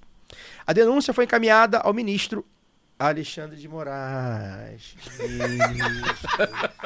Alexandre de Moraes. Relator do inquérito sobre articulação golpista. Além do canalha do Jair Bolsonaro, outros 33 desgraçados também foram denunciados, entre eles o general Braga Neto e o ex-ajudante de ordens, o Mauro Cid. E o general Heleno também. General Heleno. É importante sempre citar esse Mauro Cid, o Boca de Sabão, o Capachão. Coronel Mauro, Cabelinho. Mauro Cid, cuidado com o que tu come, hein? Cuidado aí com o que tu bebe. Militar é foda. A denúncia é só o começo, né? A primeira turma do STF ainda vai decidir se os acusados se tornarão réus, ou seja, de denúncia ali para ação judicial mesmo, para ser condenado, e serão. As principais conclusões da Polícia Federal, no caso, são as fake news e os ataques ao processo eleitoral, a minuta golpista, uma pressão nas Forças Armadas para realizar o golpe, a ABIN paralela e o plano para assassinar Lula, Alckmin e Moraes. Enquanto isso, o vagabundo do Jair Bolsonaro e sua corja articulam com parlamentares uma anistia para os calhordas do 8 de janeiro. Caraca, eu usei muitos adjetivos, queria ter usado mais até. Peguei leve. Fagner, o vinho... Já subiu o vinho, tava ali embaixo, assim, agora já subiu o vinho já para resfriar mais. Charuto à mesa. Eu não quero ser surpreendido, porque eu não tomo vinho no verão. Eu só gosto de vinho tinto. Essa cidade é muito quente para tomar vinho tinto no verão. Mas se for o caso de tomar cerveja, a gente toma cerveja, não tem problema. Não tem problema com isso. Agora, uma coisa que eu fiquei pensando muito desde que saiu a denúncia do Gonê, né, é que é curioso, né? O governo, eu digo isso sem nenhum medo de errar, sem nenhum receio de nada. O governo de Jair Messias Bolsonaro é o governo mais corrupto da história republicana brasileira. E aí eu não vou nem falar da ditadura militar, porque a ditadura militar, para mim, não é governo, enfim. A ditadura é um período inseparado, enfim, comandado pela elite política brasileira que não suporta a democracia, nunca suportou. Então eu nem coloco, tanto que eu não chamo ditador de presidente, ditador é ditador. E então, assim, é o período provavelmente mais corrupto da história republicana brasileira. Foram os 4 anos aí do governo Jair Messias Bolsonaro, aliados aos 2 anos aí de golpe de Michel Temer, né? E é curioso que diante desse cenário de corrupção deliberada, enriquecimento ilícito, enriquecimento familiar, tudo que a gente sabe, né? Envolvimento com milícia, tudo que a gente sabe que esse governo representou, é curioso que a corrupção não esteja no cerne da questão da denúncia, né? Obviamente que uma tentativa de golpe também é uma forma de corrupção, Mas eu tô falando da corrupção, do roubo de dinheiro público mesmo, né? Da apropriação indébita do dinheiro público, que é o que o bolsonarismo fez, capturou o orçamento público ao longo desses anos aí com as suas rachadinhas e com as suas os seus, como é que é, aquele que entrou, passou no Congresso, orçamento secreto. Tá capturando até agora, né? Tá capturando até agora, enfim, porque no final das contas... E usando como ferramenta para eleger parlamentares e prefeitos. Exatamente, que no fim das contas Lula ganhou a eleição, mas quem comanda o país é o Congresso, que é bolsonarista em sua maioria. E aí é curioso, né, que a palavra, o termo corrupção não faça parte desse momento da denúncia. E a gente até teve uma discussão breve hoje de manhã sobre a capa do jornal Meia Hora, né, que ele não utiliza a tentativa de golpe. Falar das joias. Na capa, né, utiliza a questão das joias, que obviamente foi uma questão muito provavelmente ínfima dentro do grande rio de corrupção que Jair Messias Bolsonaro, sua família, seus filhos e seus apoiadores representam. Né? Então esse é o primeiro ponto que eu fiquei mais curioso, né? Diante desse cenário e diante dessa denúncia. E o segundo ponto que eu fiquei muito curioso também, e aí isso falei com alguns amigos, eu até talvez escreva sobre isso em algum momento, é sobre a cara de pau, né? A gente vive provavelmente o momento mais cara de pau também da história da República Brasileira, assim, porque... E aí eu até incluo a ditadura militar nessa questão, porque eu acho que quando esses caras vão para o Congresso Nacional segurar a plaquinha escrito anistia já e dar entrevista coletiva falando sobre democracia e blá blá blá, é uma cara de pau absurda, né, cara? Porque nem a ditadura militar teve a coragem de movimentar coisas nesse sentido. A gente sabe que o próprio processo da anistia que aconteceu ali no final da ditadura para o debate inicial da volta da democracia, a gente sabe que houve muita pressão dos militares, etc. e tal, pela anistia, né? Anistiou torturador, anistiou ditador, anistiou toda essa turma toda. A ditadura sempre negou seus crimes, né? Pois é. O Lula falou um negócio interessante, ó. A gente tem criticado muito o Lula, que às vezes fala umas besteiras, mas ele falou, na repercussão da denúncia da PGR, o Lula falou um negócio interessante hoje, que o Bolsonaro deveria se preocupar mais em se provar inocente do que pedir anistia, que ao pedir anistia, ele está confessando culpa. Confessando culpa, pois é. E aí isso é uma cara de pau, assim, é uma cara de pau que eu não me lembro de ter visto na história política brasileira, assim. O cara, ele tá mesmo assumindo todos os crimes que ele cometeu, e vai pro Congresso fazer lobby, fala que planejar, os filhos dele falam que planejar golpe não é crime. Pois é, fazer a pressão pela anistia. Então, assim, ontem eu tava em casa vendo o Jornal Nacional, cheguei em casa do trabalho, televisão ligada, fiquei lá vendo o Jornal Nacional, o início do Jornal Nacional, obviamente, foi sobre esse assunto. E aí teve lá uma entrevista coletiva com a liderança da oposição, não sei, um canalhocrata qualquer aí, como diz o nosso amigo François Cruz, um canalhocrata qualquer, cercado de, sei lá, 20, 30 pessoas lá no Salão Verde da Câmara dos Deputados, com as plaquinhas lá e falando com a maior cara de pau, assim. É incrível o cara se colocar nesse papel de falar, é isso mesmo, a gente quer anistia. Só falta ela falar, não, a gente fez mesmo, a gente roubou, a gente mandou quebrar tudo, a gente tinha plano de matar a gente mesmo, não matou por um detalhe, mas é isso, a gente quer ser anistiado. Então, me assusta, assim, me assusta o nível de baixeza moral que esse país chegou. Eu acho que quando... Em 2013, tem um ex-casal, de agora que eles não são mais um casal, de amigos meus, que eles falam que, até hoje falam, que a primeira pessoa que falou que o Brasil ia ser golpeado, que o governo Dilma ia ser golpeado, eles falam que fui eu. Primeira pessoa que falou pra eles, né? Falei, isso que tá acontecendo no Brasil, toda essa movimentação, isso é um golpe. Que eu não sei quando que vai acontecer, mas vai acontecer em breve. E aconteceu 3 anos depois. Eles falam, mas eu, naquele momento ali, eu tinha a dimensão de que era muito grave o que poderia acontecer no Brasil a partir do momento que os votos da Dilma fossem confiscados, enfim. E o vice assumisse, ou enfim, eu não sabia exatamente, não tinha leitura exata do que aconteceria ali.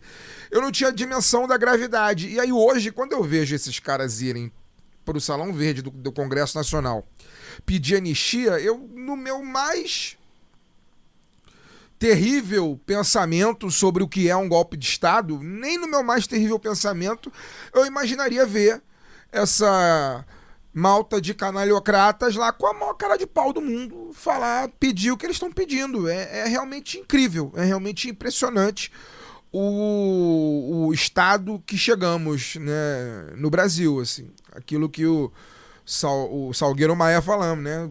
Fala, tem o Estado socialista, o Estado comunista, o Estado capitalista e o Estado que chegamos. O Estado que chegamos no Brasil realmente é impressionante. Lu? Eu quero comentar justamente esse ponto que eu acho, Fagner, que não me surpreende muito, porque eu já falei aqui sobre a disputa em torno, né, da anistia. Isso é, acho que, consequência de uma anistia mal feita, claro, mas também em torno... A extrema-direita faz muito isso, né, esse revisionismo. Então, a anistia, né, não é... A gente é... Né, veio depois a gente é de uma geração depois da anistia, da campanha da anistia, mas ela significou muito para o país e tem uma disputa simbólica muito grande, né? Estamos falando aí de música, de cultura, né? De uma campanha que moveu mesmo o país, mas que culminou nessa anistia mal feita. E quando a gente vê deputados, vereadores aí da extrema-direita se apropriando de músicas do Chico Buarque, de músicas da Elis Regina, e colocando ali, isso não acontece por acaso, isso é feito para poder confundir também. Porque eu acho que o Bolsonaro, o bolsonarismo, eles precisam, eles não tentam se provarem inocentes, porque o golpe para a base bolsonarista é um ato de coragem. Foi um ato de coragem, sabe? Foram quem não deu certo porque houve quem arregou. E esses arregões serão cobrados, como, né, foram cobrados ali. A gente via tudo, mas ainda não tinha juntado as peças. Felizmente a Polícia Federal juntou, porque a gente teve um golpe documentado. Porque os caras tinham muita certeza. Tem isso também. Então, eu acho que a disputa da anistia, a disputa da narrativa em torno da anistia, é uma disputa feita agora à extrema-direita, ela demanda esse cinismo, sabe? Então, esse é um ponto que eu queria destacar nessa coisa da denúncia. A outra é usar meio descontextualizado, mas a frio, assim, primeiro como tragédia, depois como farsa, né? Então, eu acho que há uma condução da denúncia do Bolsonaro que eu sei lá se eu tô ficando um pouco paranoica, não sei se vocês me acompanham nisso, o que vocês acham? Me falem aí. Mas uma necessidade de fazer tudo muito parecido como foi a denúncia com o Lula, sabe? Para poder criar mesmo essa falsa simetria. Não sei se vocês percebem isso também. Então, assim, meio que para poder equiparar. Então, com o Lula, o que houve foi uma tragédia, foram os excessos, mas agora tem, vamos liberar áudio. Num momento, né, numa denúncia muito mais grave, que é de golpe, eu acho que é de utilidade pública, realmente, ter acesso aos áudios do Mário Cid, claro. Mas não era, por exemplo, aos áudios da Dilma com o Lula. Mas eu acho que existe essa necessidade de criar vamos dar a mesma coisa, o mesmo peso e tal, como se fossem as mesmas coisas, e não foram, né? Então... eu percebo isso, não sei ainda no que vai dar. Eu acho que é esse peso para dar essa cara, né, de ilegalidade às duas prisões, né? Então não tem problema agora prender um outro presidente, porque já tivemos um antes, e também como é que vai lidar com essa, vou usar o termo de novo, mas vocês vão entender, na narrativa aí de presidentes denunciados.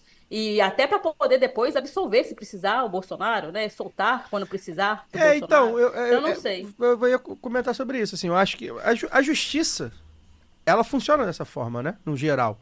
A legislação, né? Enfim, política, né? Exato. Então, assim, vai ter... Se quiserem condenar o Bolsonaro e toda essa corja, vão condenar, tem elementos para isso. E se lá na frente quiserem anular, vai ter elementos para isso também. Então, assim, eu entendo o seu medo, assim. Eu acho que é uma percepção que para mim, faz total sentido. É isso, assim, politicamente, como é que vai ser, né? Vai haver algum fato político para poder condenar ou não. Eu até comentei nesses dias aí, né, no grupo em off, né, que eu acho que a percepção de bolha, sem rede social quase e tal, é de que passou o afã da condenação. A militância já tá menor de prender o Bolsonaro, embora se reavivou aí agora um pouquinho. E os neutros, digamos assim, que provavelmente no quente, tem que prender esse cara mesmo e tal, talvez agora já tenha, não sei, passou um tempo e tal. Então, é um fato político. O que vai acontecer, né? Então, eu tô de acordo com assim. Não sei se eu não concordo, eu não estou com essa percepção, mas eu entendo a sua percepção lá. Porque a gente vive uma era que o absurdo ele tá naturalizado. Porque você comparar uma denúncia de uma suposta propina na recepção de um apartamento no Guarujá com um ataque presidente e vice-presidente eleitos e um presidente do Supremo Tribunal Federal para dar um golpe...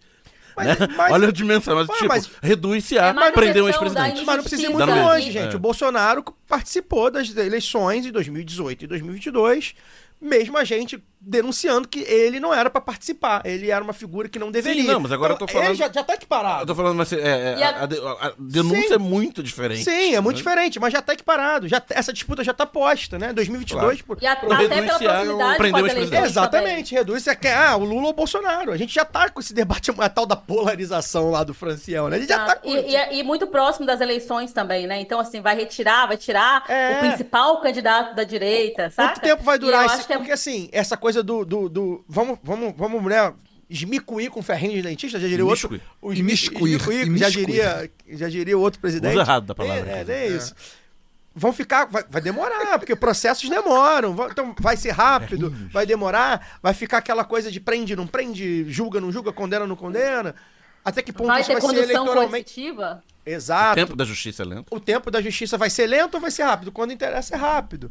Talvez eu acho até que um caso de golpe de Estado deveria ser bem mais rápido. Bem rápido. Já deveria estar preso. Pois é. Então, assim, então tem isso. Como é que politicamente vai ficar, né? O Lula agora, por exemplo, tá aí às voltas com uma queda de popularidade. Se isso aumentar, se isso continuar caindo, né? Se a popularidade da Michelle ou, sei lá, do Tarcísio. Então tem toda uma jogada que o judiciário tá vendo aqui, né? Da casta do judiciário ficar aqui olhando. E isso vai deixando ali, moldando um pouco do que vai ser feito, né? Eu acho que eu tô com um amigo da casa, amigo nosso, Eduardo Tomazini, professor Eduardo Tomazini, quando ele diz que agora começa a fase do espetáculo. O espetáculo midiático, show né? trial. o show ao vivo com relação à denúncia. Então, muito provavelmente aí nos próximos meses a gente vai ter noticiário sobre esse assunto dominando aí os principais telejornais do Brasil todos os dias. Eu não tenho dúvida que se fosse o Lula nessa condição seria dessa maneira, né? Provavelmente já estaria preso, né? Diferente do Bolsonaro, ele que ainda está... Era um juiz de primeira instância. Pois né? Mas eu tô com o professor e amigo aí, Eduardo Tomazini, quando ele diz que acha que agora começa o espetáculo midiático, no sentido de formar esse caldo cultural de apelo pela prisão. Eu quero crer nisso também. Porque é isso que a gente está falando aqui há muito tempo, né? Jair Bolsonaro já era para estar preso há muito tempo, né? Já que não estava preso antes, era para não ter sido candidato. Já que foi candidato e foi eleito, depois de tudo que fez, já era para estar preso há muito tempo, né? A gente não está nem falando da pandemia, né?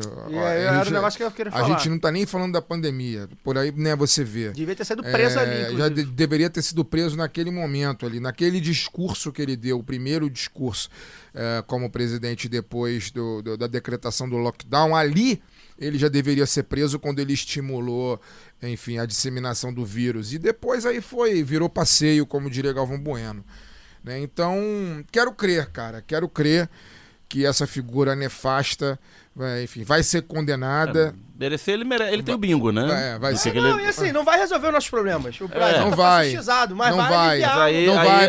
Mas eu continuo. Mas eu continuo ainda com a tese que eu venho falando aqui há muitos anos já, desde antes da eleição do Lula, de que a partir do momento que os líderes dessa trama fascista toda. E aí eu não estou nem falando do golpe, estou falando do governo fascista como um todo.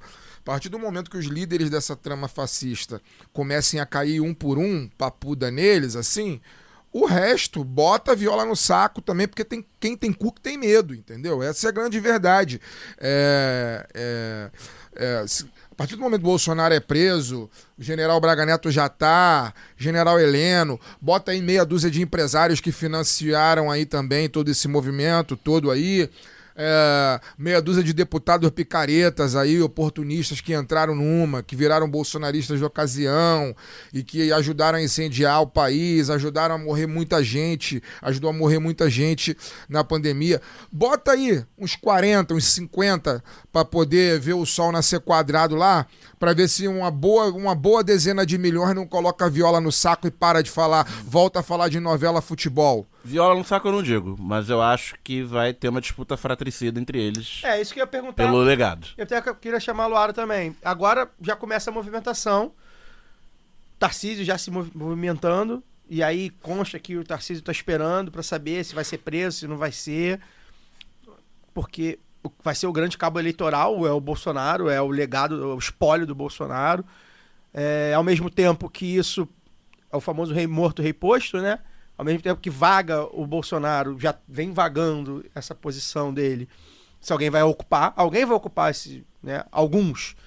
Pode ser que seja um, né? E isso tá muito confuso ainda lá, né? É engraçado, porque eu sempre falo isso, assim. Eles também se dividem. A diferença é que eles se unem na hora H. Então vai ter um momento que eles vão se unir.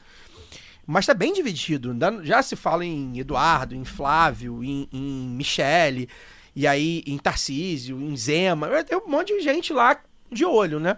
E aí, Luara, como é que você vê essa movimentação agora? Porque é isso, assim, a gente tá falando também de eleições, né? Com a queda da popularidade do Lula e o Bolsonaro retomando ao noticiário dessa forma, a gente tá inaugurando a eleição. Eu tenho falado isso aqui, que 2025 vai ser um pouco de 2015, não exatamente por causa de impeachment ou de golpe, mas por meio que antecipar a eleição, né? Então acho que vai acontecer um pouco.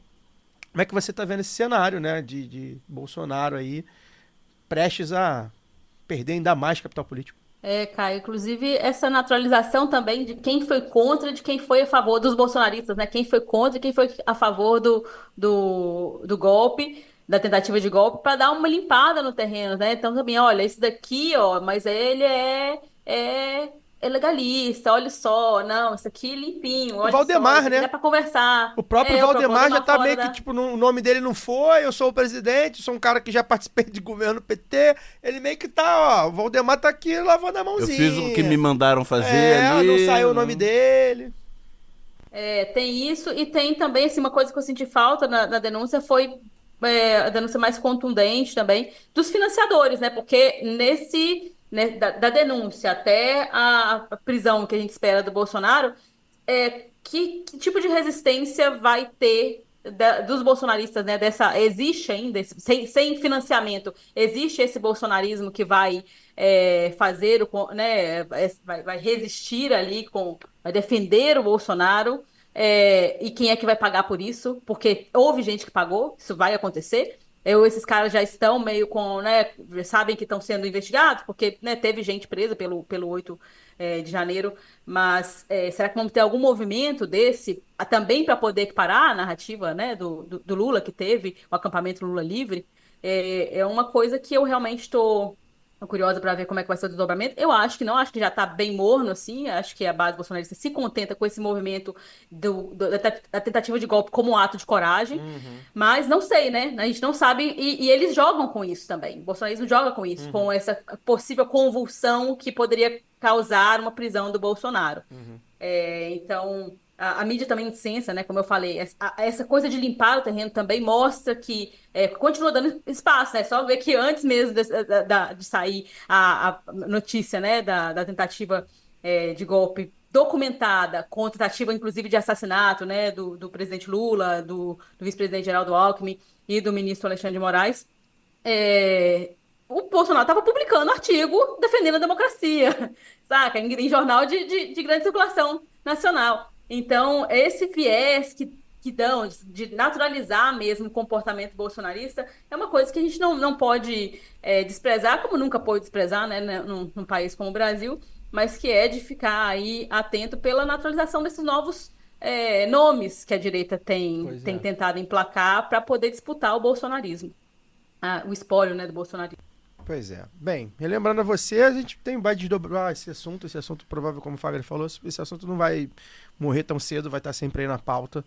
Então a gente vai voltar nele, né? Mas assim, até postei, eu por acaso estava tomando a cerveja de aniversário da minha tia, e que é apoiadora do programa, inclusive. Por acaso? Você estava tomando por acaso a cerveja? Não, eu tava tomando aniversário, acabei de falar, não era por acaso. Tropeçou Tava na tomando. cerveja. Tava tomando cerveja. Por acaso, no dia que saiu a denúncia, na hora que saiu a denúncia, eu tinha saído do futebol e tava tomando cerveja com a minha tia. Então aproveitei. Que coincidência boa, Pois é, hein? aproveitei e tomei mais um chopp, apostei lá nas redes do... Que é isso, assim, pra gente também é uma coisa não só política, né? A gente também é uma coisa pessoal. Muito pessoal. Né? A gente tem coisas pessoais contra esse cara e esses caras todos. Mas principalmente contra esse cara, essa figura. Então, assim, vai ter uma análise, a gente tem feito isso aqui, do Brasil fascistizado, Bolsonaro é só... A gente sabe tudo disso. Mas ainda assim, é o grande nome, é o cara que chegou ao poder, assim. É o nome... Foi presidente da República, esse cara. Então a gente tem coisas pessoais, a gente quer que ele sofra bastante, espero que ele não esteja dormindo mal. Ele disse que tá tranquilo, a gente espera que ele esteja dormindo mal.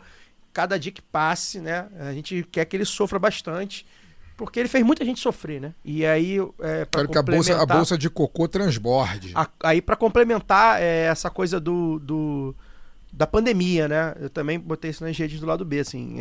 Quero vê-lo pagar pela pandemia, pelo visto. Enfim, vamos ver, né? Se de repente estimula, ele começa a ser condenado, né? Nos tantos crimes. Mas eu acho que ele deveria pagar pelo que ele fez na pandemia. Acho que ele deveria pagar pelo que ele... E pegar esses nomes aí, muitos, inclusive, estão também naqueles nomes da CPI da Covid, né? Acho que essas pessoas deviam pagar. Foi muito grave o que eles fizeram. E a gente está tomando distância da pandemia. Coloquei isso no texto outro dia que eu escrevi para newsletter. Parece que as pessoas vão esquecendo, porque é normal, né? Vai se atropelando, vai esquecendo. E a gente não pode... Eu não consigo esquecer. Não tem um dia, cara... E não houve, né, Caio, nenhum movimento à esquerda, como a gente falou aqui, de um memorial da pandemia, não houve nenhum movimento desse também. Nada, e assim, não tem, um dia eu não vou dizer, mas sei lá, pelo menos 3 vezes na semana, assim, eu penso sobre isso. Os efeitos da pandemia na gente, né, do que a gente viveu. Eu não consigo esquecer isso. E eu, enfim, perdi poucas pessoas, comparável, inclusive com o Fagner mesmo, vivi menos, não tive nenhum sofrimento ali pessoal com aquilo, mas eu não esqueço os dias que eu vivi na pandemia e o que esse cara fez com a gente. Eu não esqueço a crueldade que ele fez com a gente toda noite que ele falava alguma coisa, né? Com a gente, com as pessoas que perderam seus parentes, seus amigos, seus familiares. Com quem estava morrendo. Quem estava morrendo, né? Eu não esqueço. E ele deveria pagar. Não vai pagar da forma que eu gostaria, mas enfim, né? A gente vive num Estado democrático de direito, ou aparentemente. Gostaria que ele pagasse de maneira bastante, fazendo bang jump de cabeça para baixo na praça pública. Mas enfim, não vai ser assim. Gostaria que ele pagasse ao menos respondendo por isso, assim, indo lá responder. Por que você fez isso? A quem interessou você fazer isso? Você se arrepende de ter feito isso, né? Enfim, constrangendo, o mínimo, porque esse cara fez muita gente sofrer. Muita gente sofrer. Gente que, inclusive, ainda continua apoiando. Não, teve gente que conheci eleitor dele que morreu por causa da Covid, né? Gente que continua eleitora dele depois de ter quase morrido, de ter perdido parente. Também. Então, assim, claro que o golpe é muito grave, e a tentativa de golpe é muito grave, e só tem punição em tentativa de golpe, porque se o golpe tivesse feito, eles não seriam punidos, né? Muito grave, tem que responder, óbvio, evidente. Todos os outros crimes de roubo, de corrupção, de, enfim, emenda, tem um monte de coisa, mas eu acho que o principal deveria ser a pandemia. O que esse cara fez foi uma crueldade que poucas vezes a gente viu. Eu acho que se remeter aí a figuras nefastas da nosso tempo contemporâneo, né? Mussolini, Hitler, tantos outros filhos da putas aí, brasileiros ou não, eu acho que poucos chegaram na crueldade que o Jair Bolsonaro fez. E aí, no caso, falar da peça da PGR especificamente, né? Fagner falou do rio de corrupção que teve nesse governo, você falou todos os absurdos da pandemia, juridicamente, né, você colocar vários assuntos na mesma peça acusatória, você enfraquece a peça, né? Você abre flancos para a defesa atacar.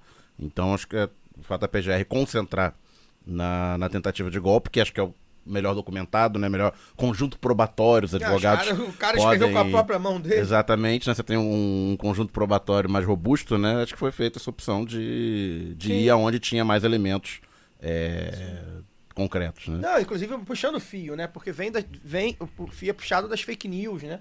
Contra o sistema eleitoral. Sim, aí chega no Mauro Cid, nas joias, aí você prende o Mauro Cid, aí acha a minuta do golpe lá. Exato. Essa coisa Não, isso aí sem dúvida. E eu só quero, para finalizar, acho minha participação nesse tema, só gostaria de também frisar uma coisa, né?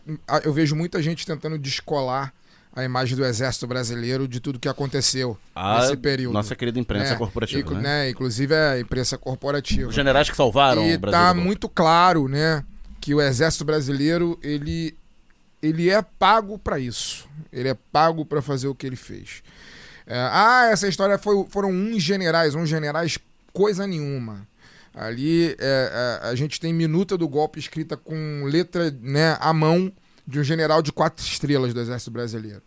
Então, o Exército Brasileiro é uma das instituições mais responsáveis por toda a miséria, seja ela política, econômica, intelectual, moral, que o Brasil se encontra hoje e, enfim, o Brasil só se encontra nessa miséria atual porque a nossa história ela é feita de misérias desde sempre e o Exército Brasileiro sempre foi protagonista dessas misérias. Então, é muito importante, acho, a gente frisar isso quando a gente vai fazer a análise.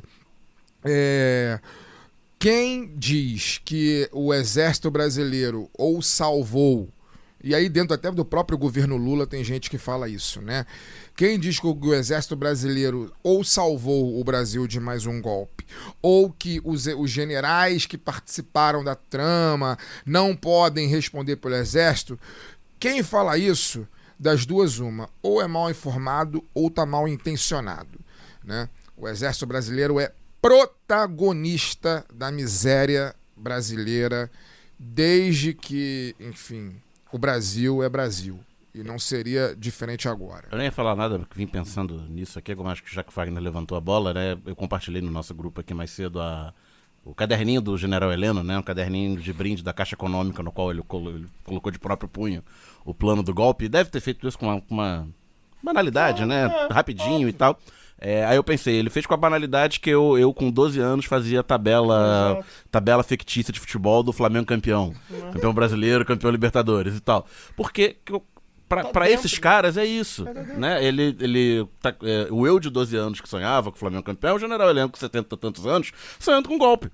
Porque ele sonha com isso, ele foi educado pra isso, ele foi formado pra isso. E ele passou 50 anos no Exército com esse objetivo. É isso aí. Com esse objetivo de uma forma ou de outra. E ali ele sonhou, encontrou a oportunidade, né, de dar o golpe dele, que ele não conseguiu dar como ajudante de ordem de Silvio Frota, em 1977, que ele era o golpe dentro do golpe, né, que era um ministro do Exército, queria dar um golpe no ditador de plantão para se tornar o novo ditador de plantão. Ele era o motorista do Silvio Frota que foi buscar os generais que estariam indo para Brasília, enfim, outra história a gente não vai explicar aqui, mas assim, há 50 anos ele sonha com golpe, e não é só ele, não é o Heleno, não é o Braga Neto, né, você tem uma corporação, uma força que nos 135 anos de república, né, sempre se arvoraram como tutores da sociedade, tutores da República Brasileira e que ao longo desse tempo deram vários golpes, tentaram tantos outros e depois de 60 anos do último golpe e de quase 40 anos, esse ano temos 40 anos, né, do fim da última ditadura militar, seguem se achando nesse papel e que podem dar o golpe na hora que quiser e conseguem parir um plano de golpe num caderninho em 50 minutos, meia hora, né, com essa banalidade. Eu fico com Forças Armadas, pra mim, eu sempre fico com a grande frase do Negro Dorival, né? Milico e merda, pra mim, é a mesma coisa. Luara Ramos, obrigado pela sua presença, sua volta, sempre bom, sempre importante tê-la aqui. Até semana que vem. Até semana que vem, Caio Belandi. Obrigado a vocês, Fagner, Daniel, todo mundo que ficou com a gente até agora. Thaís também que participou aí do nosso primeiro bloco, contando as histórias que a história não conta. Muito feliz de estar de volta. Quero deixar um abraço também, já que você falou do aniversário da sua tia, eu vou deixar um abraço para minha tia Coy, que me mandou mensagem ontem falando: vocês vão comentar a denúncia Bolsonaro? Claro que a gente ia comentar, não íamos perder essa oportunidade. A gente que tem tão poucas alegrias nesse país, né? Espero que essa seja uma delas, a denúncia e em breve a prisão deste canalha. Então, um grande abraço a todos e até semana que vem. É isso. Fagner Torres, até semana que vem. Até semana que vem. Ótimo programa, grande entrevista com a Thaís. Acho que o nosso debate aqui também no Caô também foi bem bacana. E é isso, último programa antes do Carnaval semana que vem. Só Carnaval semana que vem. Espero sair daqui, encontrar algum bloco na esquina e ficar. Até que o Momo devolva a chave. É isso. Um abraço. Aliás, a gente espera até que ele não seja preso por enquanto. Não estraga o Carnaval, não. Porque dá pra fazer as duas festas. Então a gente vai gastar uma festa, entendeu? Só não pode ser preso em março, senão eu vou ficar muito puto. Eu vai comemorar com os hermanos. Eu preciso estar de corpo presente quando acontecer esse baile, eu diria. Eu, como aniversariante de dezembro, corroboro essa de não... Pois você estraga. Eu já sempre tenho meu aniversário ali trepado junto com o Natal. Então, pô, me dê o Carnaval e me dê a prisão de Bolsonaro. Se fosse até assim, um mês antes, assim que dá tempo da gente fazer e depois fazer de novo o Carnaval vai ser melhor, né? Mas a propósito, o programa da semana que vem e da outra, só Carnaval. Só Carnaval, A gente espera que não aconteça nada de muito grave. Se acontecer, a gente até dá uma pincelada, mas é só Carnaval. Daniel, boa noite. Boa noite. E bem, a gente vai ficando por aqui. Lembre-se, né, quem tá aqui no YouTube... Mesma coisa de sempre, galera. Like, tá? Não esquece de dar o like, pra gente é importante. Vê se assina o canal. Ativa a notificação pra você não perder. A gente tá postando corte, a gente tem revista, a gente tá postando várias coisas no YouTube. E não chega. O YouTube não entrega pra quem assina. É muito louco. Então você tem que ativar a notificação e mesmo assim torcer pra entregar. Então, enfim, cria esse hábito. Você que tá no áudio aí, no podcast... cria o hábito, quase tudo que a gente faz aqui dá pra ouvir só, a gente não faz programas com muita imagem e tal, então assim, dá pra ouvir, botar no YouTube lá, deixar de segunda tela, deixar ouvindo, então pra gente também é importante. Então semana que vem a gente volta, vai falar de Carnaval, é um programa especial e vamos comentar os sambas, os enredos, a nossa expectativa, enfim, onde estaremos nos blocos, né? Onde daremos palhas aonde nos blocos. E, enfim, tomara que sobre tempo, né, pra gente falar até dos outros carnavais. A Luara sempre traz o carnaval lá no Espírito Santo, a gente pode falar do grupo de acesso, enfim. A gente quer falar de carnaval semana que vem, então espero vocês, forte amplexo, até lá.